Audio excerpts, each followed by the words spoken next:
like to open with going, sorry about my rant on Don't Worry Darling two episodes ago that made no sense, but now we have a whole crew here. We've got obviously my co-host Ethan. Hi. And Ethan. we've got his girlfriend Alex. Hello. And we've got my girlfriend Krista. Hello. Krista's first time on the podcast, at least on it. She listened begrudgingly a couple times, I think. But we're gonna start with a movie we've all seen, which is Don't Worry Darling. We finally all saw it. Chris and I saw it in the theaters. You guys saw it on HBO. On HBO Max. Yeah. And I mean, were you guys going into it reluctantly at all, or were you going into it pretty? I think I went into it personally as a newly christened Harry Styles fan. That's good. That's a good way to go in, I think. A fangirl, if you will. Yeah. And we kept talking about wanting to see it, and then I ended up putting it on without you because I just couldn't take it anymore. I just needed to. So you guys watched it separately, or did you kind of like reconvene and watch it separately? Yeah, you watched it first, and then watched it together. Yeah, and then you showed it to me. But I mean, so let's start with Ethan's thoughts. Go to Alex's next, and then watch Alex just tear all of Ethan's arguments apart. No. So I don't know. I kind of walked into it like, knowing the buzz about it. Yeah. The negative buzz. I'm gonna sneeze. Well, no, it's good. It's so that's why I worry about people's like reviews of the movie, because it's so hard to go into that one with a blank slate. And I tried really hard to go out clean or go into it clean. I don't know if I necessarily did though. So like what do you think? Did you? I went in with a blank slate. That's good, yeah. I'm not really good with like keeping up with I actually didn't even know Harry Styles and the director were going out. Oh really? Like I knew nothing, and so I just was excited because we went to the Harry Styles concert, and I know he was trying to dip into some acting stuff, so I was like, oh okay. So I watched it without Ethan because normally with him he'd be telling me tidbits of like who was supposed to play what role before they got it. Yeah. But I literally went in knowing nothing. And I'm a big fan of Stepford Wives, the Nicole Kidman one. Mm-hmm. So I just kind of felt like as I was watching it, I was getting a lot of that kind of a vibe. When I rewatched it with Ethan, though, I feel like he broadened my knowledge about what was going on behind the scenes. And then it changed the way that I started looking at it. So, yeah, I went in with a blank slate. Nice. Oh yeah, sorry. I had a sneeze attack. He had a moment.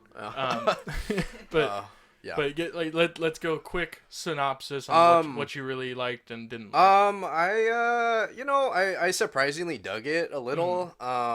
It's a great looking movie. Oh yeah, It's pretty well shot and decently directed. I think it's a little over directed at times. Some of the stylistic like the imagery of like a psychological event kind of was a little bit heavy-handed, but it was all cool. It was pretty stylish, and you know what, there was it ended with like a good car chase actually. I thought it was pretty exciting. I keep having to bash the car chase, the Batmobile chase from the Batman this year. But this was a better car chase than the Batman. Like you could actually see what was going on, and there was explosions too. It was cool. Yeah. And old sick cars too. Yeah. And I liked Flo's performance. I thought she was really compelling. Absolutely.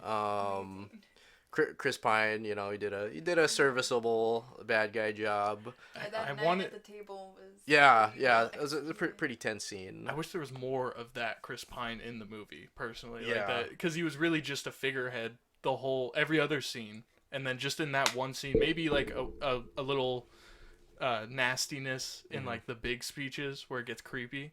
But I wanted to see more of like the evil mastermind, Chris Pine. Yeah. It didn't really flesh him out at all. Yeah, he's pretty... It's a self-explanatory character. Yeah, exactly. Yeah, shit kind of writes itself. Yeah. But yeah, no, it was just had that Black Mirror feel to it. Yeah. I don't know. It was fun. That's fine. I never put the Black Mirror stamp on that. That is, it's exactly. Yeah, it's very what much. Yeah. It honestly reminded me of The Island quite a bit. Oh, yeah. even down to it like needing to have some action scenes at the end. Like it was, you know. But yeah, Harry Styles' performance. I thought he was okay. Like some of the bigger moments where he had to, you know, it's quite yelly. Yeah. Like the dancing went on for I think 15 seconds too long. Yeah. Oh yeah, the dancing. Yeah. I don't know what they were trying to accomplish with that. Like to show kind of how was it trying to show how fucked up the organization is? Because he didn't look excited. He looked really worried through that whole dance scene. I was like, is he gonna dance for 2 days straight? Like Solar kind of stuff? Are they gonna spin around in a circle till they fall? Like Hocus Pocus? Yeah. Like that little scene. It was just odd. But like, and usually, being Harry Styles fans, like you see Harry like on the stage, like dance his heart out, and you're like, that's something he would do. It's something he would do, but when he was doing it in the movie, you're like, are you okay, Harry? Yeah, are you okay? I'm concerned. Well, I got confused because me not knowing anything about it, I thought Harry was under the same, or I guess you're supposed to think that Harry's under the same type of forced, he's unaware, he's trapped as well. Especially too because there was a moment where he was looking at his tie and he's like, I don't know why I chose this tie. And it's like, you know, because I don't know why I'm forgetting people's actual names, the characters' names, but the Flo, is that the girl, the blonde one? Yeah. So she was having, you know, issues throughout the whole film of like questioning why she's doing certain stuff. So when he kind of was like, I don't know why I chose this tie, and then the whole dancing scene, I was like, oh, they're all just puppets in this game. Yeah. You know, but then to later find out that he is aware of it all, then I'm all like, then he doesn't really have to be forced to be a monkey if he wants to be the monkey. If that, I don't know. It just felt like kind of interesting that he was worried, but he should be like happy. It's like he wants to be here, so he should be smiling more, you know. I guess it was like thinking about the reveal and when Florence Pugh is trying to really convince him to escape or get out or whatever it is. You do see the reluctance, I suppose. So maybe that was written into the character is kind of he is being the monkey like by choice, but he does have his qualms about it. He does have some regrets, maybe. Like I guess that, but yeah, I like he was good in the yelling. He was good. It was just the crying part. He really like the crying part really was. It flopped a little bit, like for me, like just the turning like sadness into the frustration. I was like. Oh man, I think that wasn't acting. Like, I think I said that last time. Like, I don't think that was acting. I think he was really, really upset that he couldn't cry about it. But I mean, star ratings suck. But like, what'd you give it on Letterboxd? 3 out of 5. 3 out of 5. Yeah. I think I give it 2.5. But I'd probably, thinking back on it, I probably wouldn't be so harsh on it. Yeah. It was. I think I just got onto the hype. You know. I think I said 3.5. 3.5. Yeah. I say 3.5. Yeah. Still, and Florence was just awesome. Yeah, she made the whole movie. And also the neighbor too. What's her name again? Nick Kroll's wife. I forget her name. Olivia Wilde. Yes. The director. Yeah, Olivia Wilde. Oh, that was Olivia Wilde. Yeah. I just realized I don't know what she looks like. But yeah, Florence Pugh's for sure gonna be in the running for an Oscar. I think this one. This one? What else was she in this year? No, like for this movie, you think? I think if anything, like she's at least gonna get the nom. It was The Wonder. I think so. On Netflix. Oh, she's in something. Oh, The Wonder, where she goes to, I think it's Ireland and. Oh, that's coming out next year though. Oh, it is. I think, yeah. I thought it was in this. I have no idea what's coming out post Avatar. I just know the Barbie movie, but we can Barbie. talk about it. Oh, did you guys see the wait? We did. You know, did you see the trailer? Yes. Yeah. Oh yeah. my gosh. The 2001. Oh God. That was so fun. Some scat. I thought your dad like broke in here. And, like we need to talk about that thing. But yeah, no. I mean, I didn't expect to get anything out of the trailer since when does it come out? June? It comes out the same day as Oppenheimer. Oh, really? Wait, June 21st. A bunch of stuff's coming out June of next year, I think. Yeah. There's a crazy lineup, but do you think any of that's gonna be in the movie? Oh, the 2001 thing? Oh, I said the same thing. I was like, is this gonna be? I was like, it's probably a trailer for it's just the teaser. It's like a commercial, probably that a child will be watching or something, and then it goes into that. world. I don't know. Yeah. I feel like it will be. I hope it is. Oh man. Yeah, I mean, maybe that's how it'll start, you know. Yeah. I hope so. That'd be cool. That'd be so awesome. Nice Kubrick But riff. and then, I guess as we're doing trailers, Chris and I went through all the trailers recently. Indiana Jones. Oh, wait, I'm did we see that at the? Oh yeah, we did. We did see it at the Avatar screening. See, that shows you how excited I am for it. Yeah, man, it just looks like a big bleh. Like, I mean, that's cool. You made some set pieces. That 2 shots of like younger Harrison Ford. I'm like, that's some good de-aging. Yep. But is it gonna hold up in a 3-minute scene? Like, he's gonna still talk like this. Yeah. You're not gonna de-age his voice at all. Is that even? Nah, that's gotta be a thing. They can probably splice up like his old dialogue from the originals or something. Wait, I think there's a website where you could do that. Like if someone's been recorded enough, you could just type something and they'll say it. Josh is like, not that I've ever done that before. I haven't done that yet. But, yeah, no, Indiana Jones and the Dial of Destiny. What? Boo frickety who. The Dial of Destiny. What the hell is that? It's like is it a watch? Like a timepiece? A sundial, yeah. That's what I think. Well, he's not going to be able to run away with that. Yeah. They're usually like part of the ground. They're heavy. Yeah, this has got to be, like, okay, you know what? Say what you will about Kingdom of the Crystal Skull, but, like, that's a silly title. And it, you know, like, it kind of makes, you know, at least somebody like me, like, oh, hey, that sounds kind of fun. Sounds wacky. And it was wacky and fun. It was wacky and fun, yeah. The Dial of Destiny, it's like... I don't know. It honestly, it's not, but it really sounds like when someone wrote a joke like 20 years ago, and they're like, I was getting a message on my pager. It's like, what? Just the other day. Like, the other day. But, I mean, the Oppenheimer trailer. Oh, yeah. I'm pumped. That looks really cool. That's going to look insane. Yeah. And I'm really curious. Yeah, that's the Christopher Nolan movie. It's about the mic closer. Yeah. Yeah. So the Oppenheimer. It's about the guy who created the atom bomb, and it's got a cast of about 40 well-known people. Almost the whole A-list actor. Yeah, of our generation. Yeah.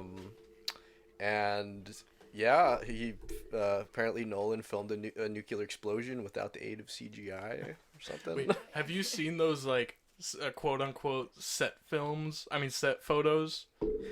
I think so. And they don't really look like anything. The explosion? They're AI-generated images. Someone just made AI-generated images and said they were Oppenheimer. So that's not real. It's not real at all. There's like one where it's just a circle of an explosion, and if you look, there's like there's like a nondescript machine. It looks like 20 like Ford motors like melded together. It's fake. It's completely fake. Okay. And I can't believe everyone's like.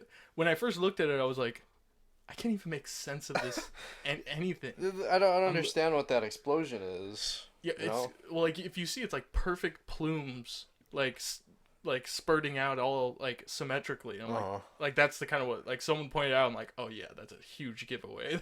Like nothing looks like that. Like, okay, yeah, because I thought that looked weird. Unless those are set films of them at the editing bay. Kind of like, it's the only way. But yeah, that one went under everybody's nose because I think everyone was just like, "Oh, it's Oppenheimer. It's a crazy movie. Yeah, those look like crazy images." Yeah. That's just Nolan, you know, shooting practical, I guess. He went into the multiverse to film this. Good, that's great. Oh yeah, my cat's about to go blind looking at the movie. Sorry. He's deaf. I'm deaf. Okay. What other trailers did we see?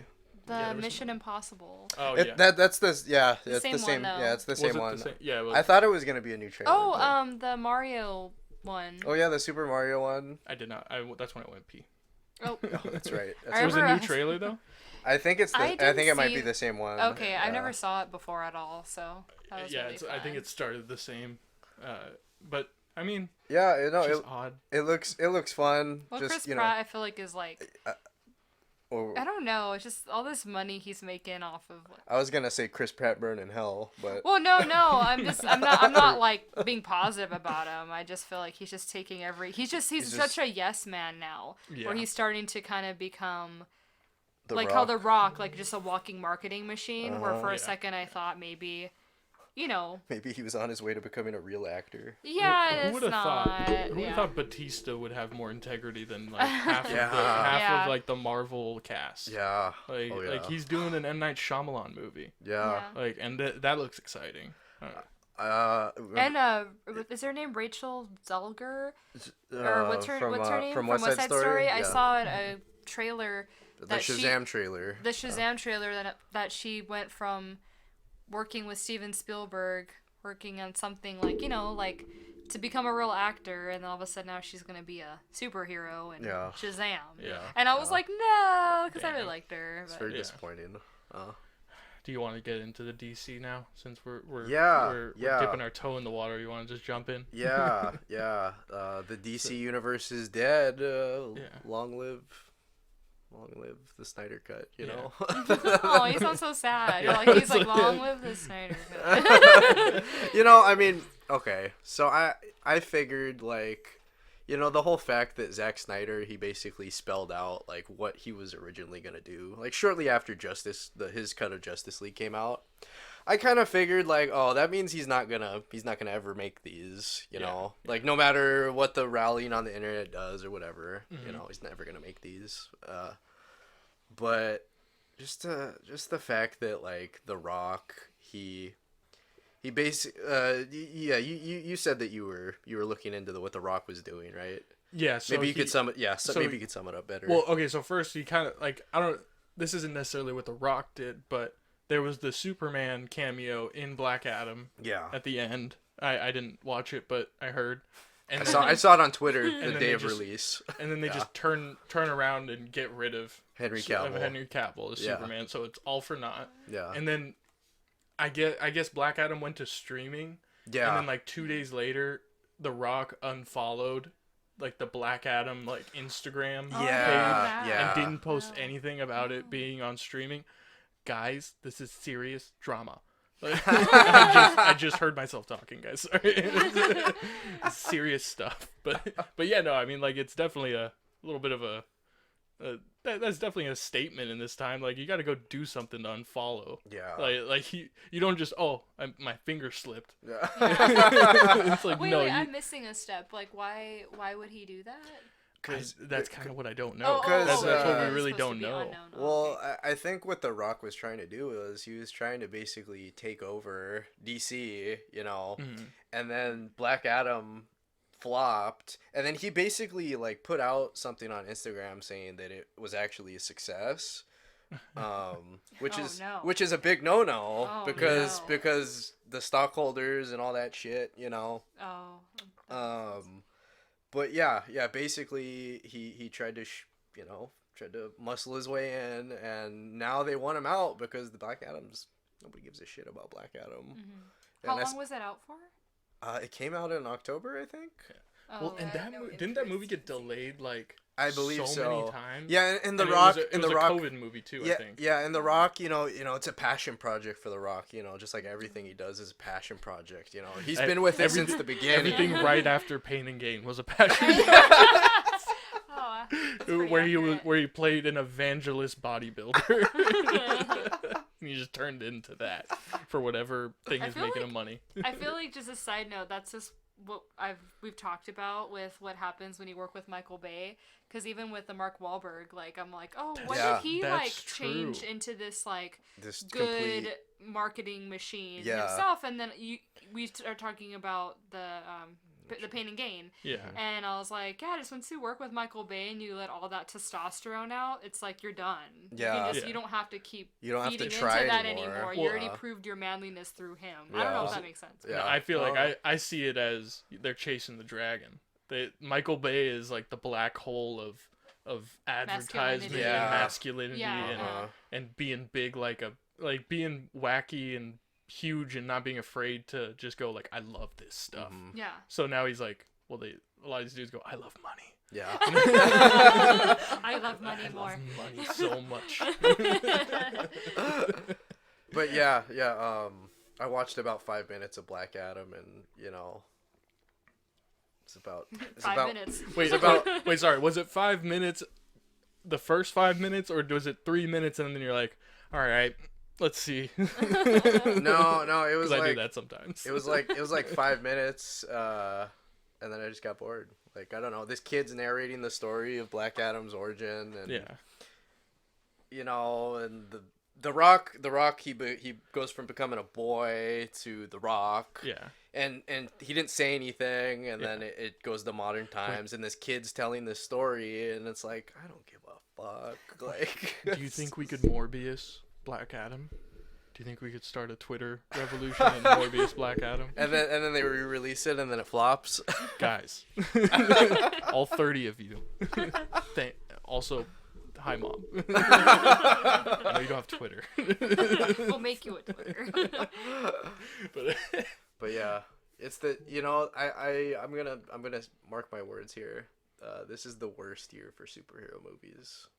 It's just starting to get absolutely. really bad. I feel like now, like with Marvel, or like I guess just any kind of superhero stuff, ever since the Justice League, Zack Snyder's Justice League, I feel like now if you're gonna be a superhero, you already have enough money to sustain yourself forever. Like, you're already a well-known celebrity. I feel like they're not gonna put, like we were talking about earlier with Zack Snyder, who he picked to be the Black Adam. The Atom. Or the Atom. Yeah. Like, sorry. For that one, I just feel like you're not gonna put an unknown name to a superhero now.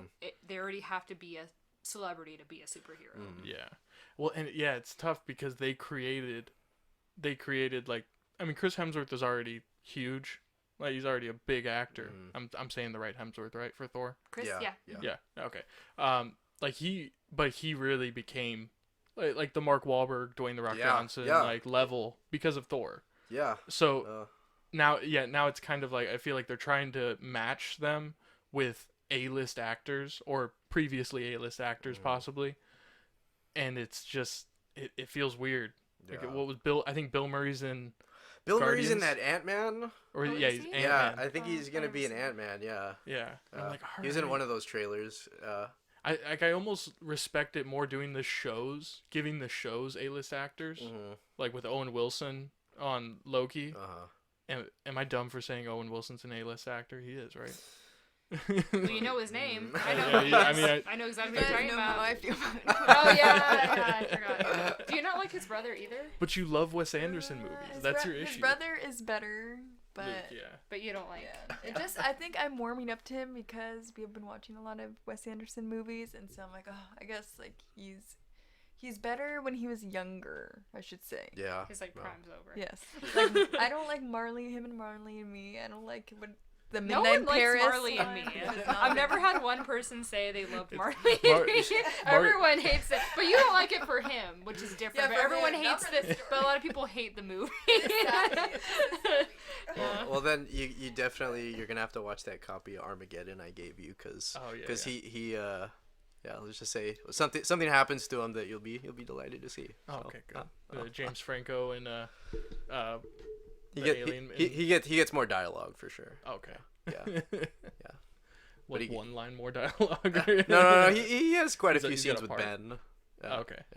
Yeah. They have a whole Star Wars discussion where he's like, I think if we're Star Wars, I'm Han Solo.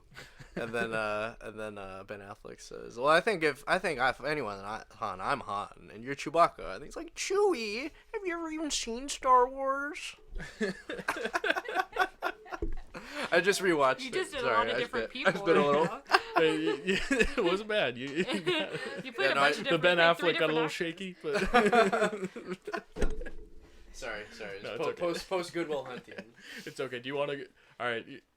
Any more gossip that we want to get into before we get into actual movies? Well, once we get into Avatar, we could talk about the box office there. Yeah. Because I'm not really following. Yeah. I just follow the headlines, so we can run off of that. Yeah. Wait. Krista, can you be my Jamie? Jamie? Can you be my Jamie and pull shit up? Can you be my Jamie and pull shit up? Like if we just look up stuff. If we're talking about it. All right, so what do you? Coffee all sweaty. Obviously, this is a cut, but. What's that? Obviously, we're cutting right now, but. Does anyone need to use the restroom real quick? No. Nah. Okay. What do we want to talk about next? We got. Yeah. Sorry. Nope. Barbarian, or Rumblefish. Well, you haven't seen Nope or Barbarian, and Rumblefish. It's like, I feel like we saw that like years ago now. And for me, that means I never saw it. So. I was thinking of another movie that I thought we saw. I forgot. Let's get into Nope a little. Nope a little. Okay. All right. So, are you good? Okay. Getting beeps. But all right. So let's get into Nope. So when did you watch it? How long ago was that? I watched it probably like a week ago. Okay. Yeah. Maybe a little more. So yeah, it's been a little bit of time for me. So when we talked about it initially, you didn't really know what to. You were kind of It was kind of a mixed bag. Yeah. I'm still kind of there. Yeah. Like it is really his least focused movie for sure. I still really like it, mm-hmm. but I definitely need to rewatch it. I think I threw it on one day just on mute while I was doing something else, but yeah, just the Western aspects and the real jarring thing is always just the Asian guy's storyline. Yeah, that was jarring. The first episode. Yeah, the first scene was just hearing the chimpanzee or orangutan, whichever it was. Yeah, it squeals and it like shredding the human heart.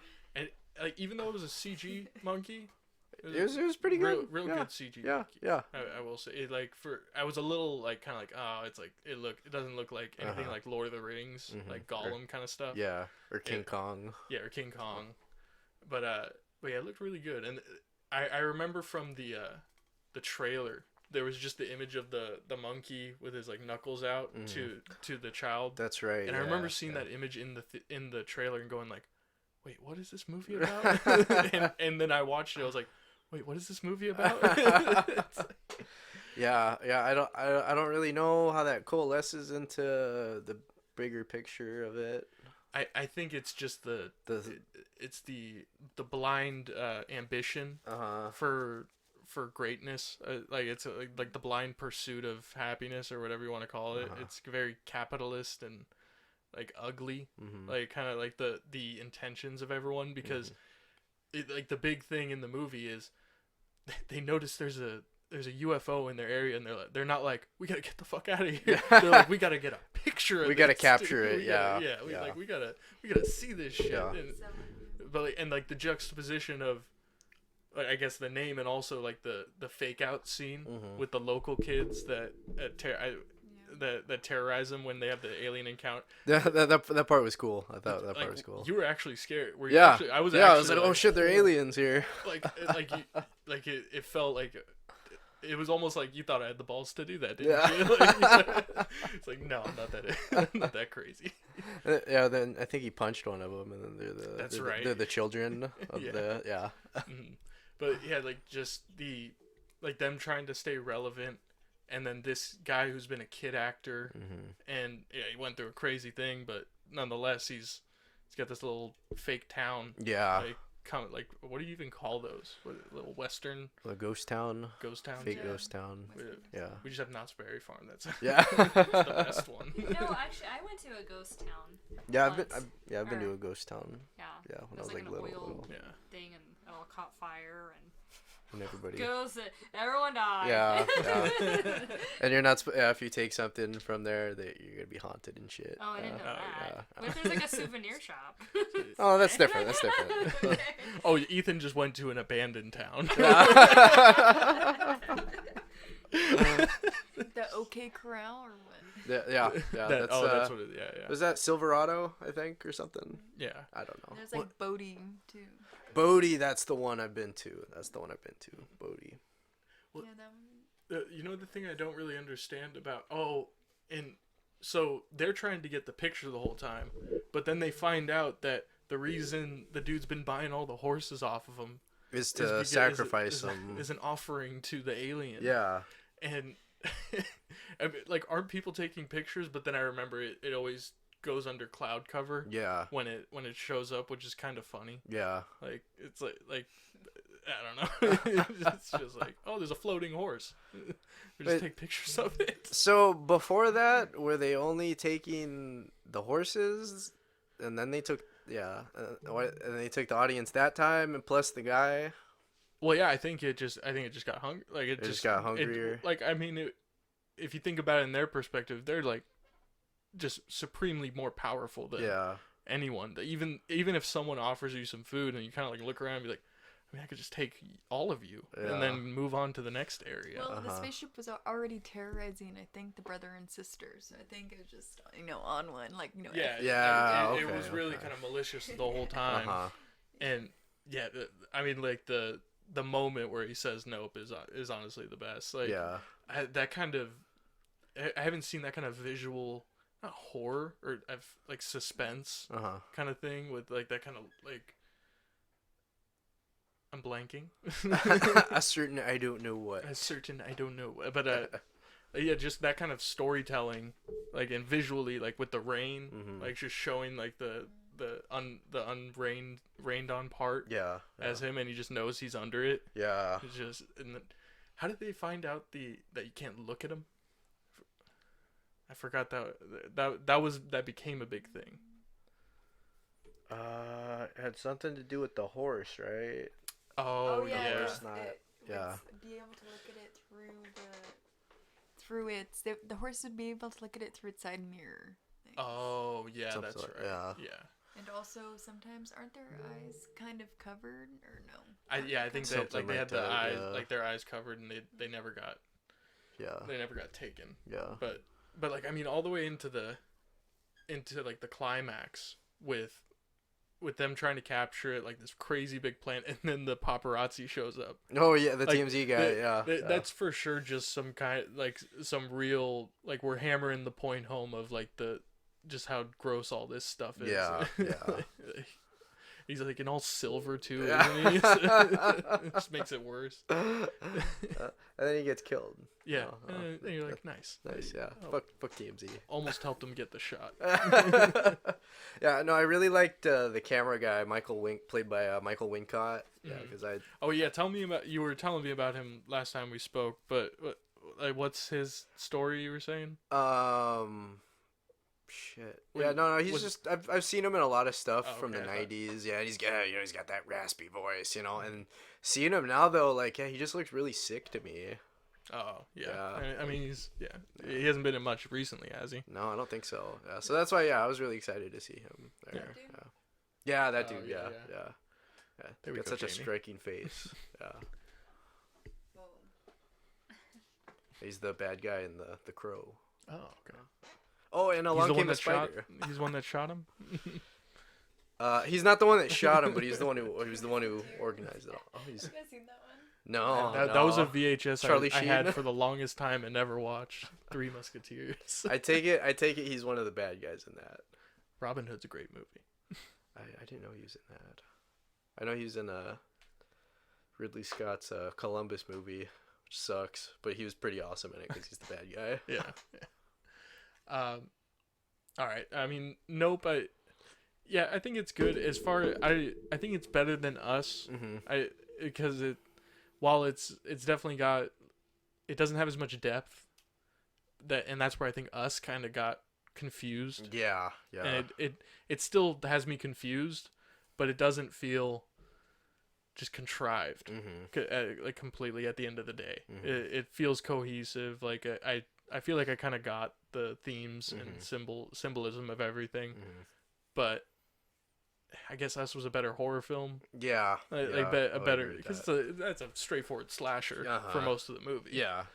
But I dug that, the visceral horror aspect of it. yeah, he played with scale in this one though. Like he's making big movies now.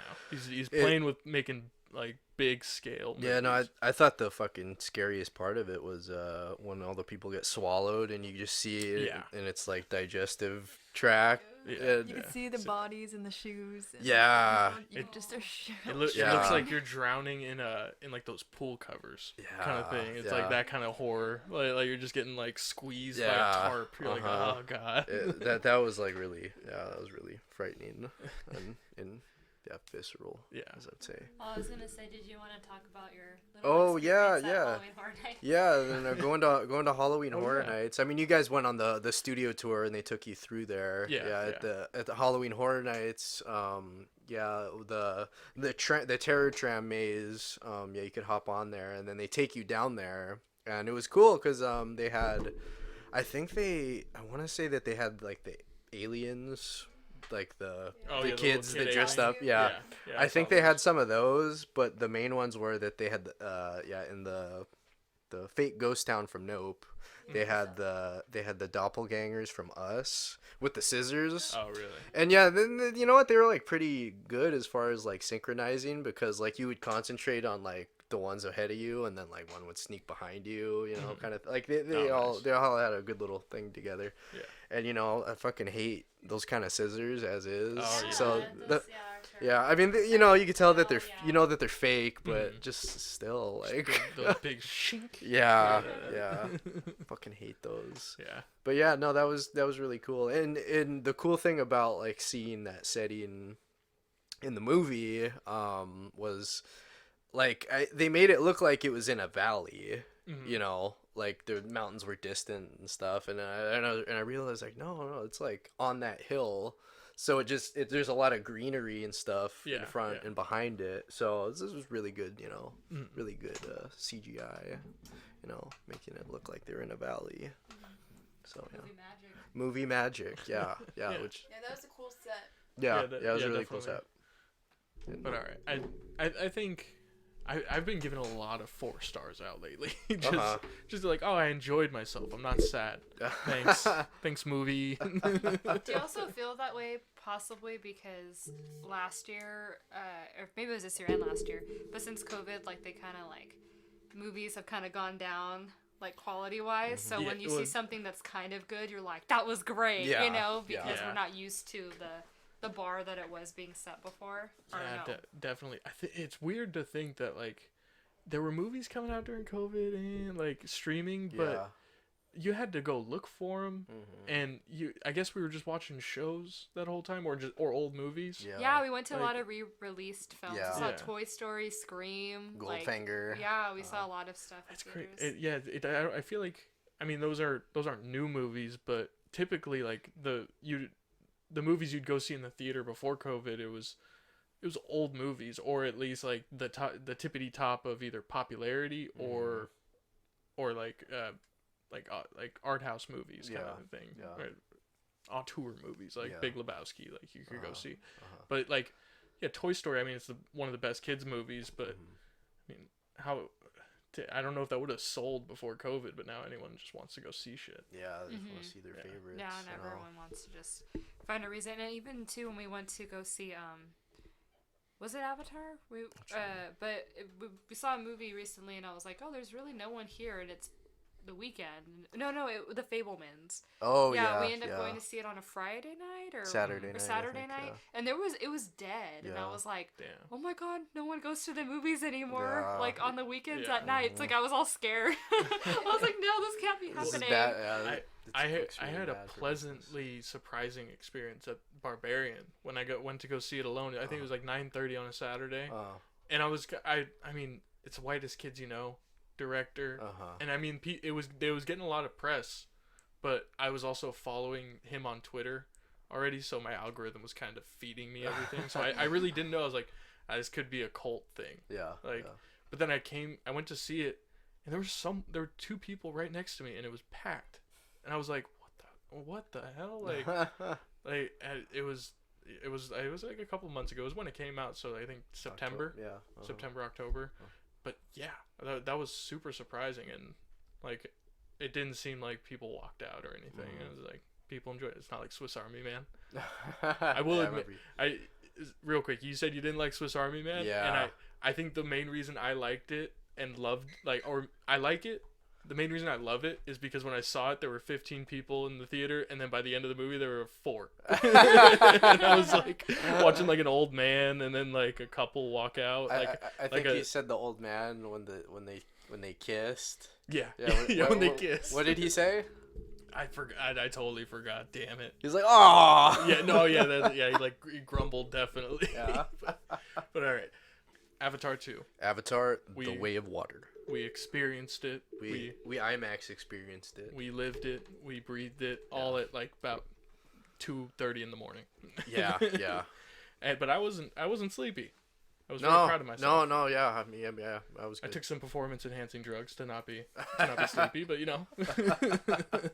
I was hopped up on sugar, so that was good. But I mean, I loved it. Like I didn't want to like go too deep on it. Like when I first watched it, I'll watch it again. Yeah. But I mean, like just an eyegasm. Just off the rip, like 100%. And the I'll be honest, the Pandora stuff or the initial forest looked fine. It was once you got to the water that's when the real show starts. Like, but yeah, it's funny that. Okay, let me let you guys go. Let me form my thoughts on that. Okay. So yeah, I mean, I'm a huge James Cameron fan. So walking into this, you know, it's like just show me something cool, you know. And I mean, the thing with his movies is they for the most part they always seem to throw me, you know, some emotional curveballs, you know, where I end up like tearing up at some point.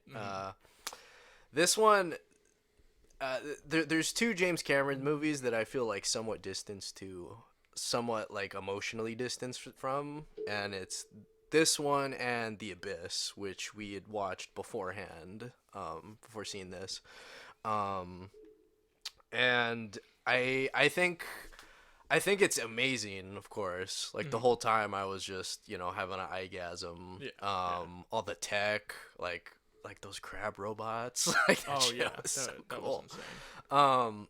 But at the end of the day, I mean, I was just happy to be along for the ride. I do feel like damn, having a little brain fart here. Let's go to where you're at. Pass it off to Alex. Yeah. So no, it's okay. I'm nervous to tell you, Josh, about how I feel. As soon as the movie was over, I was already having issues with the film, and the discussion for me is nothing to do with the aesthetics, because the aesthetics are hands down amazing, probably the best looking movie that has ever come out. For me personally, things we've talked about a lot is I'm more of like a plot person. Like if I find plot holes, like I'm just not into it. If I can't like logically figure it out, or you know, even if it is up to interpretation, but if I still can't figure out any kind of interpretation, then I start being kind of like, I don't get it. And in previous James Cameron movies, I'm used to full character arcs for characters, but for this one, I was having a really hard time understanding the character arcs for them. And I feel like a lot, and I've discussed this with my stepdad and with Ethan, and it's kind of come to my understanding that it is a transition / setup movie for the next one, which is why I didn't really understand like the whole plot that was going on. But it's just tough because in previous James Cameron movies like True Lies and Terminator, Titanic, like I'm used to I'm trying to figure out the better words to describe this. You feel like you go around the whole world with the characters. I was going to talk about the making love and the cuddling. Okay. Yeah, I don't know, because that's what I said. That sounds like a more fun, detailed thing. I want to stay big picture for a second, but okay. I just like, we'll put a pin in it. I like just the initial title of that argument. Please remember it. But like, I think what you were trying to say, like, it's like unfortunate simplicity of these characters. They don't change, right? And like, they don't have like the kids don't learn. The the wife is sad. The main character is just unrelenting, a white savior. Yeah. And he doesn't do anything except what he thinks is right. He's just Captain America. Yeah. In this. And yeah, like what I think I pointed out when we got outside, like how many times did the youngest kid defy orders deliberately, like with the same amount of timing of just like stern stare, I'm doing it. Oh, I'm doing it anyway. Yeah. Like there wasn't even like, and of course it works out in the last time he does it, kinda. Nah. No. Doesn't work out for somebody. 50 give one take one kind of thing. It's a zero-sum game right there, actually. but yeah, like I do see that point definitely, and it's the same villain technically. It's cool that he's an Avi. That is really cool. I was actually that was the plot strand that was interesting me the most. His character has the most development. Exactly. By far. Yeah. Yeah. And I just found it fascinating. Like, what if you did wake up one day and you're like, oh, you actually died? You're just a copy. You're not really that guy. But then, like the whole time, every time they say to him, like, you're not really him, it's like, no, you are. Like, it's like, and it's that constant push and pull. Like, yes, I am, but they're telling me I'm not. I'm here to do a job. Yeah. So I thought his character was fascinating, but I think because they were kind of alluding that maybe he was gonna have more of a journey like Jake in the first one, but like everything else, I think the ambition is there. It's just we got to move on to the next thing. Yeah, the next thing. We have more characters we need to cover. Yeah, exactly. Yeah, for being as long and expansive as it is, it doesn't really take moments. Yeah. It doesn't even really take emotional beats for people to change. Yeah. That's a good point. Yeah. It's just like, we gotta show you something cool again. We gotta show you, yeah. We gotta show you something else fucking cool. And you know what? The cool shit, it's all masterfully directed. Yeah. So, and it's like, compared to a Doctor Strange 2 or a Thor 5, like this past year, I think that's the problem. That's the real problem with our judgment. Yeah. You have a definitely more realistic eye on this movie than we do. I think we're just going like, it's not that. We've been poisoned this past year, and you've been lucky to avoid some of the bullshit altogether. That's true. Yeah. It doesn't, like, there was a scene, the last fight scene's in the dark, and it looks amazing. Yeah. that was one of the big things I noticed. Like, usually I'm just enjoying the movie, but when I saw like the ship break down, lights were going out, flickering. Yeah. But it was dark. I was like, why does this look amazing? It's all CGI and it looks great. Because you're in the hands of a true filmmaker here. Yeah. What's some points of discussion here? Oh wait, let's get back to the cuddling versus making love. Making love. What? Oh, okay. Throw me the argument. So in the previous James Cameron movies, like I was listening before, like True Lies and Titanic and Terminator. The first two Terminators. I feel like, for my personal way of liking James Cameron, is because he's really good at tapping into both of those. Like, the visual aspect to me is the making love part. That's how I was symbolizing it. The cuddling part is really tapping into the emotional connection of like the characters and what they have for each other. Like, true love that, bends, or how do you say it? Like, it just transcends time. Transcends time. Mm-hmm. And I really couldn't find more than the aesthetic through Avatar 2. Like, I felt like they kept saying a lot like Sully stick together, but they were apart a lot through most of the film. They weren't really together. And also the new community of like the water avatars. Like at the end, how they're saving the children. Mm-hmm. Where was the water people at to help save the children? Yeah, they just dipped. I just didn't know where they were. It didn't even show them going away. Yeah, right. So there were certain parts where I was trying to find more of that community love aspect, or any kind of like love that transcends time, and I really couldn't find that until the brother passes away. Then it hits you, and then I just realized like, oh, he is important. And I am sad. Because if you throw anything of someone passing away, like, I'm gonna get sad. But then I just, like, realized, like, I really didn't know what was going on in his character arc before he passed away. It was really more so about the younger brother the whole time. And if you watch it again, it's gonna... I feel like it's really gonna... What's the word for, like... Shift not foreshadow. But it's unintentionally... It'll be telegraphed more. Telegraphed, Like, it's definitely gonna telegraph that, like... This kid's kind of disposable. I know it's their child, but it's a good way to get heartbreak out of the characters, make them do some crazy things. And that's one of James Cameron's strengths from the very beginning is like he knows how to employ tropes and archetypes, and you know, he knows story structure perfectly. But as I told you after them, I was like, what were the kids' names? There's the tall one. There's the older one who's tall and accented, and then there's the other one which is shorter. And he just sounds like a military. He sounds like an American. Yeah.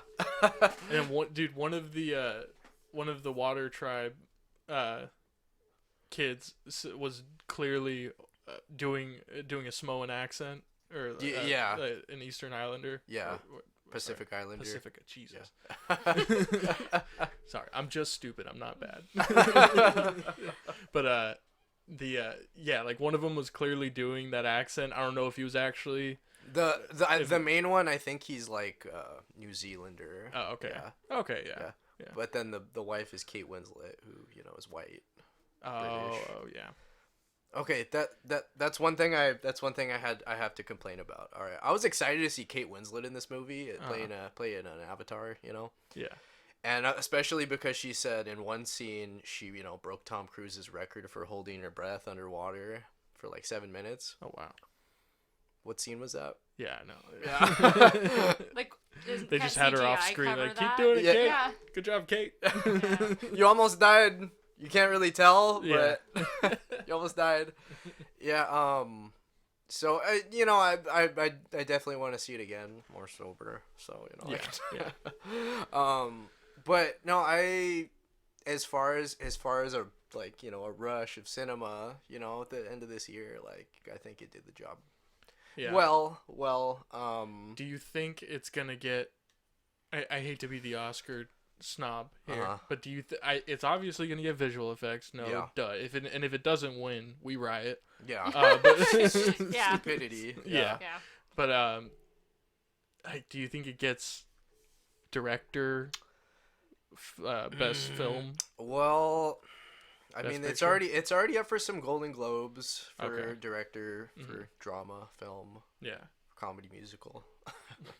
I mean, like, who else would be in the running for that anyways? So I feel like... that's true. He won the Golden Globe, I think, for the first Avatar, and then he lost the Oscar to his ex-wife. Nice. For the Hurt really? Locker. Yeah. Oh, I didn't. Which I don't know. I think it's all gonna be about how this one, is it gonna be as much of a cultural impact, because it made 134 million this past weekend, and that is considered underperforming. Yeah, so it's currently apparently underperforming. Only time will tell, because like Titanic, like Avatar before. Is it released worldwide already? Yes, it is. Yeah. Okay. And you know what? I think I saw something that said it's underperforming in China. Oh no. Yeah. I had to ask Ethan, what does that mean? He told me this and he's like, that's bad. No bueno. Yeah. Like if like that Pacific Rim, that wasn't much of a hit here, but it was a big hit in China. Got a sequel because of that. Oh, I thought the youngest the youngest kid, I thought she was adorable. Oh my god. Yeah, she's like, why do I got stuck, or she's like, why did I get handcuffed again? Yeah. So annoying. She's cute. And Sigourney Weaver was amazing. Oh, as the adoptee, she might have had some kind. I mean, no, she didn't have as much of a character arc as she had like a Jean Grey kind of progression. Yeah. She realized her actual powers, which I don't know what they are still. Yeah. Yeah. She just can communicate. I guess she communicates with all life. Yeah, she's Aquaman, and she has like a seizure, right? Oh, that's right, because she touches the tree. I'm sure we'll learn more about that later, guys. Yeah. Which is why I think I got confused because she had the seizure and then they gave her like a scolding, saying that don't do that ever again because she could die. And then she did it like 2 times after that, or was it 1 time or 2 times? She connected to AWA at least 1 time after that, and it was no problem. Yeah, it wasn't even like anyone telling her stop, don't do like it was it was just literally like, oh, she's at one with her and she is her or partially her or something, and that's how she was able to save the day. But it's the Rocky trope. They told him he had a brain bleed in one of them. Yeah. And then at the end, I think there was like the third one, and you know how many of those there are? You're going to get a brain bleed. And like 6 later, like, oh, I didn't hear no bell. So what? You definitely are dead. Oh my god. He was supposed to die at the end of that one, which would have saved a lot. Yeah, that would have been good. But then we couldn't have him in Creed. Yeah, I know. I do need to. Have you seen any of the Creeds? I haven't. I've been wanting to watch I've been wanting to watch them. The recent trailer got me real juiced. Oh yeah, we did see the trailer, didn't we? Yeah, that looks really cool. That looks cool, but Stallone he's boycotting it because they didn't ask him back. He got tired. Like, dude, no more control for you. What are you saying, dude? I'm doing the Tulsa King on Paramount Plus. You know? All right, so Avatar, I mean, just like the box office, we're weary about it. Well, kind of. See, the only thing is, you know, like Titanic, you know, it opened number 1, but then it kept being number 1 for it continued, until the next year. And I'm sure he's initially shelling out the money to have it in theaters for a long time so people can see it continuously. Yeah. I'm sure even in IMAX, because I mean, it's gonna take quite the movie for them to be like, no, we want to do. I bet he could walk a Marvel movie off of a IMAX theater and be like, no. Yeah. You didn't make this movie for 3D. Yeah. You can go sit over there at the Dolby. you can go to the Dolby. Enjoy. But, so I think, he can probably just filibuster this one into breaking even, at least. Yeah. Yeah. Which is funny because that's still a record-breaking movie. Gotta break even, though. I didn't even know Kate Winslet was even in it. Was that advertised? Yeah. I didn't know either. Yeah, they've been talking about that for a while. It's like, oh, her big reunion with Jim, and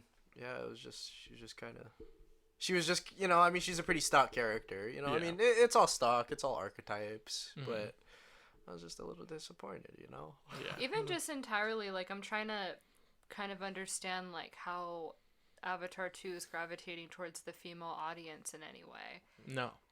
I didn't see that at all. I didn't feel it. I feel like they tried to do it with like Kitty a little bit, but to me, Kitty isn't really a female or male in my eyes. Yeah. She could have been anyone. She just embodies Awa, and Awa isn't a male or female. Is non-binary. Yeah. So I was trying to get more. I thought I was gonna get more from I'm always butchering the name. Natiri. I thought I was gonna get more from her, but I'm starting to like not like her. She was really shortchanged because in the first movie, like she was alien. Can I say alien racist? An alien racist. She's alien racist. She doesn't like Spider, and she cut his throat. He would have cut his own throat anyway. He would have probably done it. You could have just asked him or had a separate conversation. I'm gonna do this. I'm gonna fake kill you. Or she was 100% like unlikable. The noble savage in this one. Shouts out to Spider, by the way, real quick. Shouts out to Spider. Yeah. Oh yeah, no, Spider was awesome. I heard Croman laughing at him. I don't know. I need to ask him because what he was wearing. I don't know why. Because when it was in that, he's got real Bam Bam vibes. Yeah. Yeah, I was thinking Tarzan. Tarzan, Bam Bam. Yeah. Feral child. Yeah. Yeah, no, and I really liked how you know, in the very beginning, Jake's like, you know, it sounds like, you know, when I'm speaking the Na'vi, like it sounds like English, and then it like okay, now we could just speak English. It dissipates. Yeah, I was like, that's a fun excuse right there. I like that. Yeah. Yeah, like I've seen that done in like The Hunt for Red October, where Sean Connery and somebody are speaking in Russian, and then the camera zooms in, and then it pulls out, and they're talking in English. Oh, that's cool. Like, But it did get like it went back to it because of I what's the bad guy's name? The Colonel Quaritch.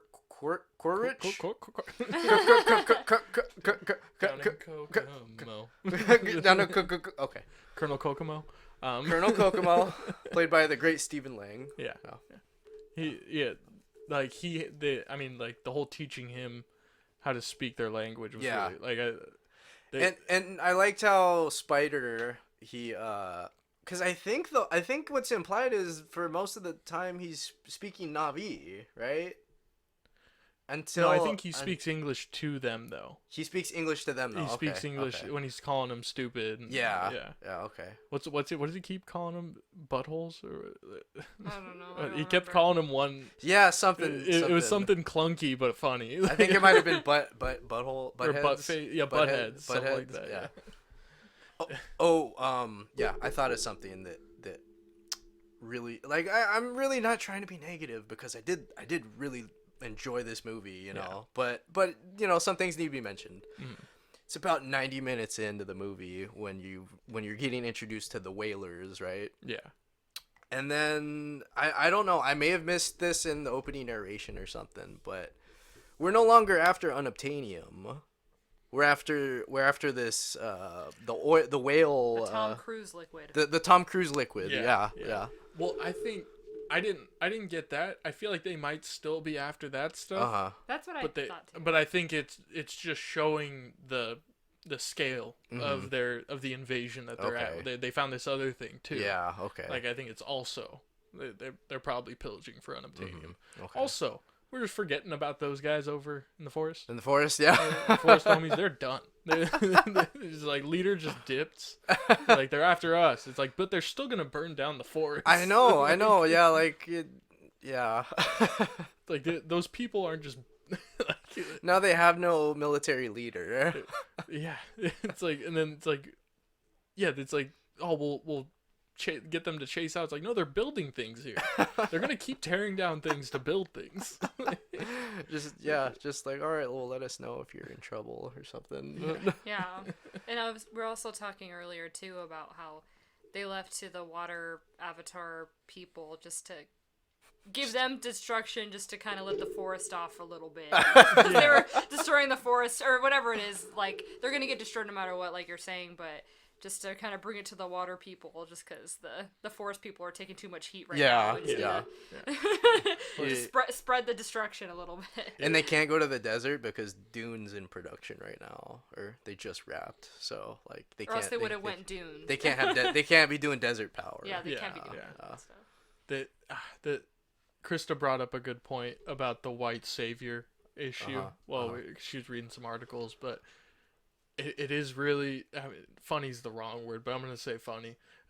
He was the white savior in the first one, and in the second one, he's still kind of an outcast, but he's the leader. Yeah. So he's the literal white savior. Yeah. Dips, and he's not even a white savior in this one, really. He's just kind of ruining stuff for everybody. Yeah, He's it's because he was the white savior. Yeah, it's the blowback of being a white savior. It's just like, yeah, this is what happens, dude. So you shouldn't have a pinky. I don't know. But yeah, I mean, I wonder if it's going to be worth a rewatch, even though I have a good TV. Yeah. Is it even going to compare? Like, to see it out of 3D. That's my opinion. Ooh. Suck my presidential cock, bitch. There we go. I'll tell you which one that is. I'll find out. What was I gonna say? Like as far as a technical exercise, it's James Cameron, baby. Like when I go to a James Cameron movie. Like you know, we haven't gotten a James Cameron movie in 13 years, you know. So I just wanted a good experience. But yeah, it didn't rattle my emotions like his other films do. Yeah. So he's just gonna spend the rest of his life doing this. Well, if this one underperforms, he's gonna cap it off at 3. He's got a plan to cap it off. He already said he's got a plan to cap it off at 3. Oh, I didn't know that. But we gotta. I mean, only time will tell. Only time will tell. And yeah. It would be funny if it's just like if this one does so bad that 3 is just like a South Park animation. Like, oh, like you guys should know how it ends. So here it is. Hey, you guys. I can't wait for Family Guy or whatever to do a funny parody of it. Yeah. Yeah. Oh yeah, I'm sure that'll be a good one.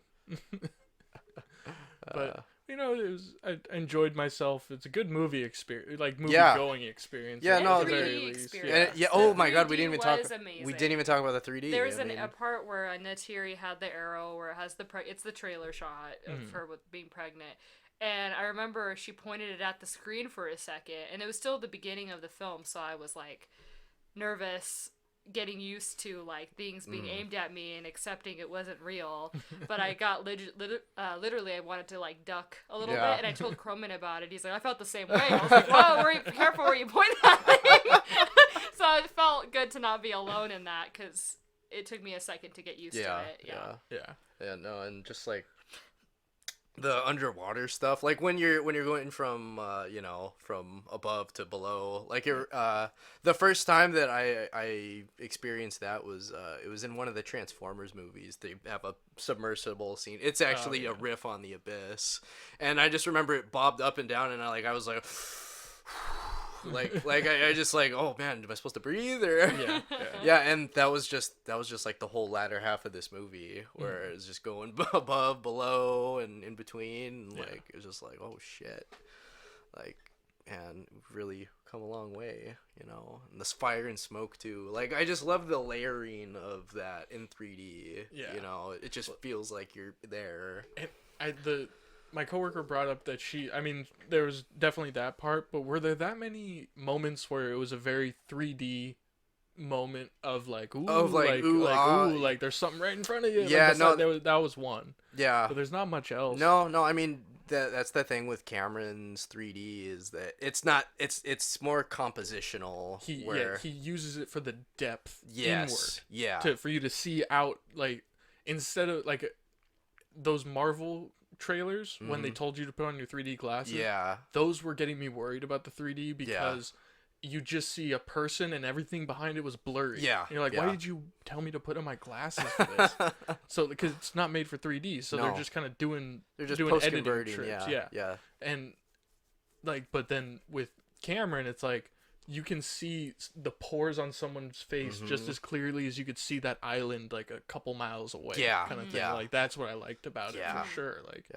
Like there's no focus on one thing. It's all everything's focused. Everything's focused. It's all frame density. Photos. It feels like a high quality photo. Yeah, you're just looking at all the time. It makes you want to go. Yeah. You want to reach out. You want to reach out and live in there. You don't want to dodge it. That's not like Spy Kids 3D where they put the arm out. Give me the glasses, quick. I love that movie. Oh man, we'll have to do it. No, I know. I love all the Spy Kids movies. And 3D goes hard. Yeah, no, I love 3D. No, literally, I used to think the 3D was me and my brother, because I was the older sister and we're both Hispanic and whatever. But I just was like, that's us. We're trying to save the world together. And Danny Trejo too. In 3D. 3D. The McDonald's, like it's the wrong one with the McDonald's, the Big Mac. Is that the first one? They have McDonald's hydro. It's like a puck. Food. And then it turns into a McDonald's. A Big Mac meal. And then didn't you say, or someone said that the McDonald's guy, the CEO, or someone was there on set just to make sure everything was like perfect? Oh god. I know. Actually, I think I was listening to a podcast. I listened to Meghan Trainor. Side tangent. Meghan Trainor's podcast with her brother. They're working on it. Yeah. So she's married to the guy from. Yeah, that's right. Daryl something. I don't know his name. Yeah. But anyways, I always hear them talking about child acting. They had like Yeah. a podcast about it. So I think they talked about the McDonald's thing. That's all I really wanted to say. I really love that. I really love that podcast. That's all I had to say Yeah. about it. But Avatar 2, it's I think that we wrapped it up there. Is there anything else we got? No, I gotta see it again before I can have like a full opinion on it. And Avatar 3 to actually really process like, what Cameron's vision is. But you know what? I'm not even gonna be thinking that far ahead. I'll, like let Jim do all the thinking there. Yeah. So ratings. Wait, what? Ratings. Yeah. I gave it 4.5, I think. Mm-hmm. Oh no. Yeah, I gave it 4.5. Might be down to a 4 now. On retrospect. I hate Letterboxd. Yeah. Me too. Wait, if I could just think of something clever every time and not rate it. Yeah. I Right. would love to do that. Yeah. But sometimes it takes a day. What is your rating, Alex? Right now, I mean, I honestly say like a 2.9 because to me it's all about character arcs for me to like something, and even though it's aesthetics, like a person, like if you see a hot looking person, you're like, oh, what a great quality, right? But then you get to know them and you're like, oh, there's really nothing to them. Like, you know, what's the depth in them? So right now, maybe when Avatar 3 comes out, maybe I'll change my rating from Avatar 2, but 2.9 because in my personal perspective, no character arcs were fully went around, and there's so many characters he could have chosen. Not even one got a full character arc, and so I'm like, you know, I'm just he's done every character arc possible, like of all his other movies, but this one he couldn't do one. I just felt disappointed that he could have worked on the characters a lot better. So just a waiting game for me. Okay, well that's fair. Yeah, for me, I'm gonna have to go with 4 stars. You know, like at the end of it, like I gave a nice respectful clap, like, you know, the Shia LaBeouf clapping gif. You know, like it was just great to see a master showman do his thing. You know, like some narrative shortcomings for sure, a lot of repetition in the narrative as well, but goddamn, it was just nice to take a vacation. You know, On another planet. On another planet again, you know, and the tech was awesome, and 4 out of 5. I think, it was good. It was good. I don't know if it'll be great. I need to watch the first one again. You got the first one I think is 5 out of 5. Yeah, is a 5-star experience for sure. Like, yeah. All right, we'll have to talk about that again. So. Do you want to do Rumblefish, Barbarian? What do you want? Man, can we bitch more about DC a little? No, I want to talk Barbarian. We haven't gotten to talk Barbarian yet. Okay, let's so, talk Barbarian. So I think I've talked about it on like the last 3 podcasts at least a little bit, but yeah, Barbarian. It's directed by the Whitest Kids You Know, one of the co-writers of it, and it's a straightforward horror movie, kind of a. But for the most part, I would say it's 3 straightforward horror movies about the same bad. Yeah, and it's just it's not too heavy. It's not Ari Aster level, cerebrally scary. It's towing the line between that sometimes and just slasher, like or just hokiness. And you know, like the Whitest Kids You Know esque. Yeah, it has comedy. a lot of bits. Like it has like a lot of bits. Like the wine bottle. Yeah, the wine bottle is a great bit. Yeah. It's just Skarsgård talking for 3 minutes, just to explain. Like I don't want it to seem like I'm gonna rape you. Yeah. Like, I'm sorry. This is weird. But it's your typical like wacky situation that makes you think, what would you do? Yeah. And they even get into the dialogue. He wrote and directed it. Yeah. Zach Kreger. And he had a cameo. And he had a great cameo. But the real, I mean, the main actress, what's her name? Krista? Georgina Campbell. She's great in it, but I'm just so partial to Justin Long. Yeah. He's the heel. He's not the bad guy, but he's definitely a heel character. Yeah, 100%. And you almost think he's gonna be good. Yeah. I hate to spoil it, but but he completely turns. And... no, he doesn't turn. He almost turned once, Yeah. and then he's like, now about face, going back. But I mean, what'd you think of the villain? Did you picked up on the themes? I'm sure. I mean, it's about. Yeah, I don't know. It's about a Detroit home. Yeah. Going into shambles amidst the whole the car industry. The writing was on the wall that people should leave. One guy didn't leave. Did some real nasty things. Yeah. And Justin Long got to watch it all on VHS at some point during the movie. And he decided to watch it all too. That was the weird thing. And Justin Long, he's also a guy. He's from Hollywood, right? He's like a producer or something. And I feel like he's got his hands in a lot of things. Yeah, because he doesn't. It doesn't seem like he makes his money acting anymore. Like he just does like Kevin Smith movies like every other decade. Oh no, I'm talking about his character. Oh, his character. Yeah, oh yeah. He was an actor. Yeah, that's right. Yeah, he was in a lead in a series. Yeah, he's been Me Too'd. Yeah, he gets Me Too'd, and apparently it's some serious stuff. It's not just accusations. Yeah, it's not just accusation. It's going to court kind of thing. Yeah, and he's trying to get away for a little bit. No, he's trying to sell his houses. He has rental buildings. Oh, okay. And he bought this place that was double booked.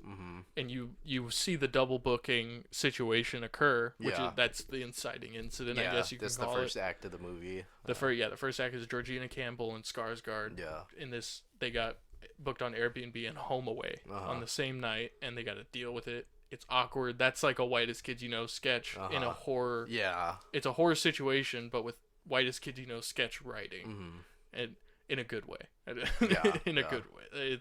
It's well, what do you do here? You got to wash the sheets. Like all these little rules being made. Almost like an improv kind of thing, where you're almost no-anding instead of yes-anding. But then like once you reveal the seedy underground of the house, like that's what I did like. The moment you're introduced to the house, you don't really see the actual house itself, even though you're like Justin Long's up there. The whole time you're just thinking, you're like, dude, something's going on down there. You're like, it's funny, like Justin Long's is like carrying the part, but the whole time you just remember, you're like, dude, there's a tunnel down there. There's a half head of Skarsgård under you. But yeah, like it was a little jutted or a little disproportionate with the hard resets. Yeah, especially the one where it introduces the villain. Yeah, where it goes back in time. Yeah. It's that one I would say doesn't work as well. The Justin Long cut. Yeah, that's a great one. Yeah, because it's comedically immediately. But that whole scene, I know it could have been more menacing. I guess it could have been a little bit more heavy-handed because it's kind of just like you don't really understand. Yeah. For just a little too long, maybe. Maybe that's just how dumb I am. But I can't just hold a thought. But like the first time I saw it, when he acts like an electrician and he goes into the woman's house and then he unlocks the window. I didn't notice. I think I pointed it out to you just to make sure you saw it. But like the first time I saw it, I did not catch that at all. Then he unlocked the window. And I was just kind of confused, but I knew he was doing something. But I didn't know they showed it. And, like the first time I was like, oh my god, like all right, like, but yeah, it definitely is a movie of like what you don't see. It gives you the candy of the monster.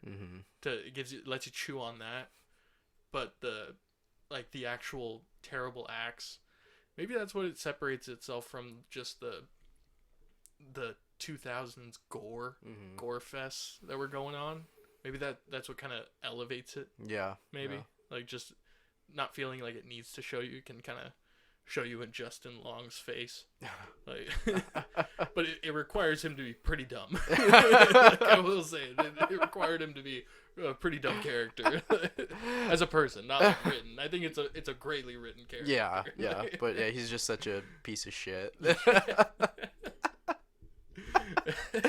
And then when he's doing the whole tape measure bit, and then Yeah. and then it gets pulled. Oh hell yeah, bitch.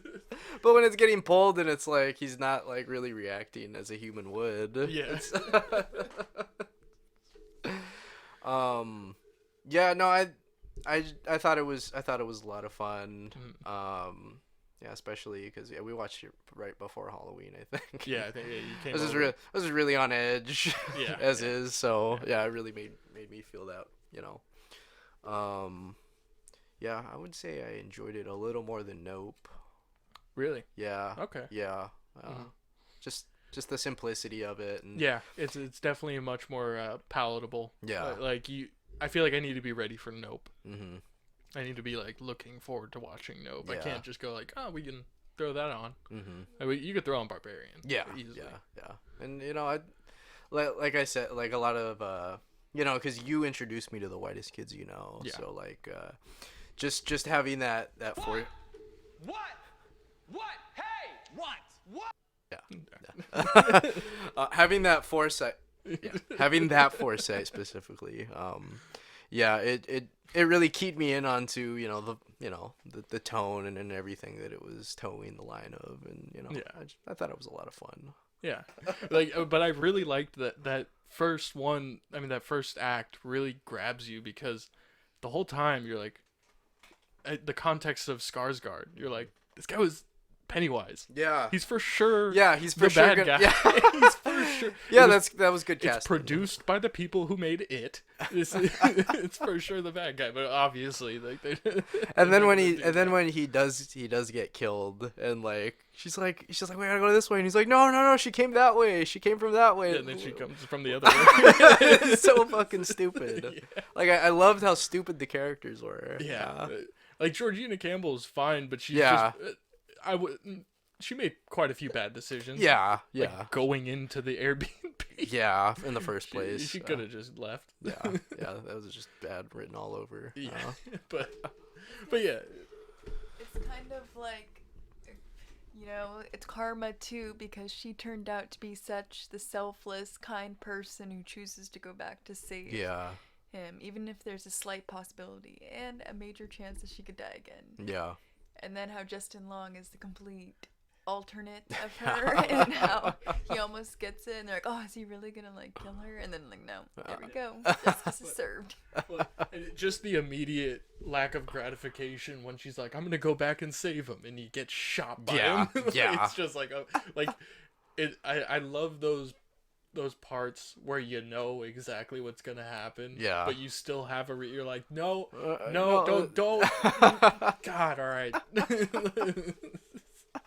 Like it's not suspense really, because you know what's gonna happen. Yeah, it's like dramatic irony in a way. Yeah, dramatic irony. That's exactly what it is. But yeah, a very cleverly written movie. Mm-hmm. Like for pacing, definitely gets slowed down by the third act. Yeah. Like I would say the climax isn't the strongest part of the movie by any means. No. Yeah. I you know, especially because with the way that Justin Long's character turns out, you'd think that they could be going for a different direction with the ending, Mm-hmm. and then it's just kind of conventional. It's just Yeah. kind of a conventional ending by then. Yeah. The diving scene, it's just so perplexing. It's like, that's a choice. That is.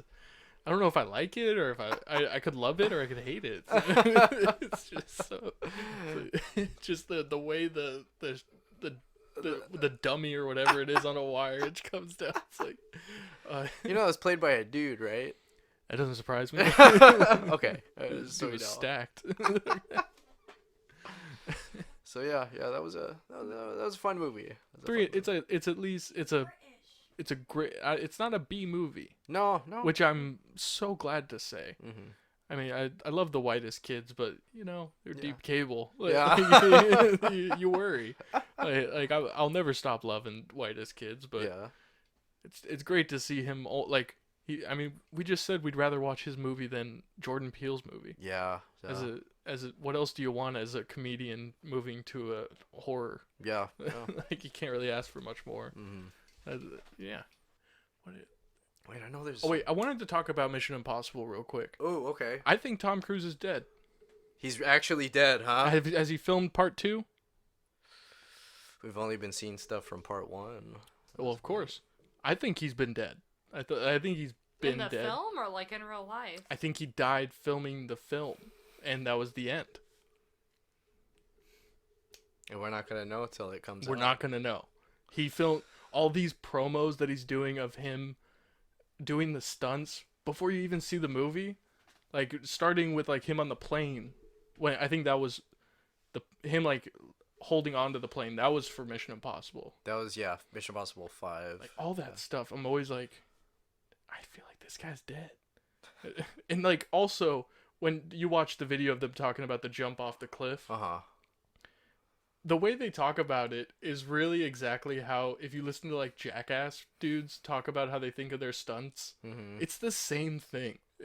He's just like, I've wanted to jump off a cliff with a motorcycle ever since I was a kid. It's like, no shit, everybody has. Nobody had the money.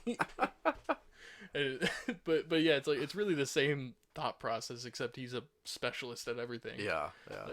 But yeah. I mean, it's called Dead Reckoning. Right when I saw that title, I was like, that's when I started getting thoughts. I was like, I think it's intentional. I don't think it was like, oh, he messed up. We have to edit around this. It's in his will. I think he planned this. He planned his death. Yeah. Oh like, man. That guy's crazy, dude. I wouldn't put it past him. And either. I'll be a little sad, but I'll salute the man. Yeah, he did everything he wanted to do. Yeah, he lived. Already this. talking as if he's dead. I'll just start talking about Tom Cruise in the past tense at all times. Remember when he did that interview with, who is it? Someone spilled something on him. Oh, the guy, the guy had the microphone with the squirt gun in it, and then in the middle of him talking. You're a jerk. Yeah. Like, why would you do that? Yeah. He holds his hand. He won't let him go. Yeah. He had the Thaden Tyson grip on him. No. Come back. No. Why would you do that? Yeah. I'm standing here giving you an interview. You do something like this. I'm just imagining like a whole montage of like that, and then wasn't it Nicole Kidman and him when they got married, or who was it? He was jumping on the chair. Katie Holmes on Oprah's couch. Yeah, on Oprah's couch. Oh, I'm just thinking of a whole montage of just him. Yeah. I'm just like, wow, that's like really. And then him and like the Scientology talks that. Oh my God. Or when he salutes L. Ron Hubbard's portrait. Mm-hmm. He's like, we're gonna clean this place up. And then everyone's Didn't you see Michael Bay's post recently? Tom Cruise gave him a Christmas gift. Yeah, he gives him a cake every year or something. Yeah, didn't you see that? Tom Cruise gave who? Michael Bay. Michael Bay. That's yeah. Right. Yeah, but it was very upset. It was all fucked up. Yeah. Tom Cruise, I'm sure. He walked right into that UPS store. Why would you do that? Why would you do that? Okay, so are those two gonna make a thing, or are there just gonna be too much ego? I think they respect each other, and they're like, we can never work together. They're great white buffaloes. Yeah. Great white buffalo. They probably enjoy each other at a distance. Yeah. Yeah. I think it's just a mutual respect. It's like I think an atom bomb would occur, whether on accident or on purpose. And then Nolan already did that. So Nolan already did that. I hate the phrasing for how they're saying like, oh, they actually let him like. There's no way he actually set off an atom bomb. No. It's just crazy. But like they try to frame it like that. Yeah. And I'm just like, why are you doing this? Why are you trying to convince us of this?